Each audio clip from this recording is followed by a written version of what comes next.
والرزق مش كله في الإيد، في التوفيق وفي الوقت. أما على الصعيد العاطفي، عاطفيا العقرب مش شخص سهل في الحب. انت لما بتحب بتدخل بقلبك كله، ومش بتعرف تحب على خفيف. الفترة دي فيها مراجعة كبيرة لمشاعرك. انت بتسأل نفسك انا مرتاح ولا مكمل علشان العشرة. في فرق كبير بين الاتنين، وانت بدأت تحس بالفرق ده بوضوح.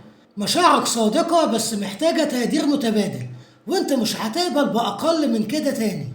لو في علاقة حالية فالعلاقة دي محتاجة كلام صريح، مش عتاب ولا شد. كلام من القلب للقلب.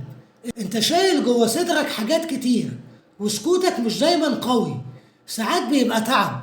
الطرف التاني ممكن يكون مش فاهم عمق اللي جواك، والتوضيح هيحل كتير. بس اختار الوقت الصح يا عقرب. ولو عازب ففي شخص بيدخل دايرتك بهدوء، مش بالعنف ولا بالضغط. الشخص ده